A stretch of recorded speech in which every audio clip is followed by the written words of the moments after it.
The United Nations Security Council says conflict over oil could disrupt Sudan's historic referendum on secession for the South. VOA Africa correspondent Scott Stearns reports. With 3 months to go before the vote on the future of Sudan, there's still no clear border that would separate the mostly Christian oil-producing South from the Muslim North. Southerners are expected to choose secession. Khartoum wants the country to remain whole. On a visit by Security Council envoys to Khartoum, Britain's ambassador to the UN, Mark Lyle Grant, says the timetable for the referendum is tight but doable if all parties stick to their promises.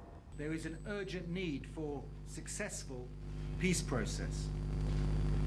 And we take this opportunity again to urge those rebel groups who are not participating in the Doha peace process led by Mr. Bachelet to do so immediately and without preconditions.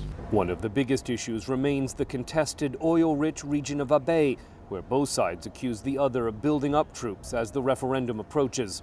Abyei is obviously a critical issue among many that needs to be resolved going forward, and that's why the United States, at the request of both parties, has been hosting for the last several days intense discussions in Addis Ababa to try to resolve the crucial issues related to conducting the referendum in Abyei on time. Foreign Minister Ali Ahmed Karti says the government in Khartoum is committed to holding the referendum on time, but only for those who have the right to vote. There is also the Abyei issue, where there are disputes between the two parties over who is eligible for voting, because the comprehensive peace agreement did not consider that, but only spoke about borders, which there are no differences over.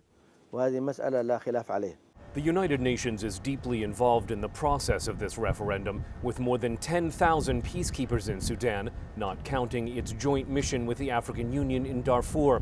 Many of those peacekeepers are stationed along the border between what would be two new countries should the referendum choose secession.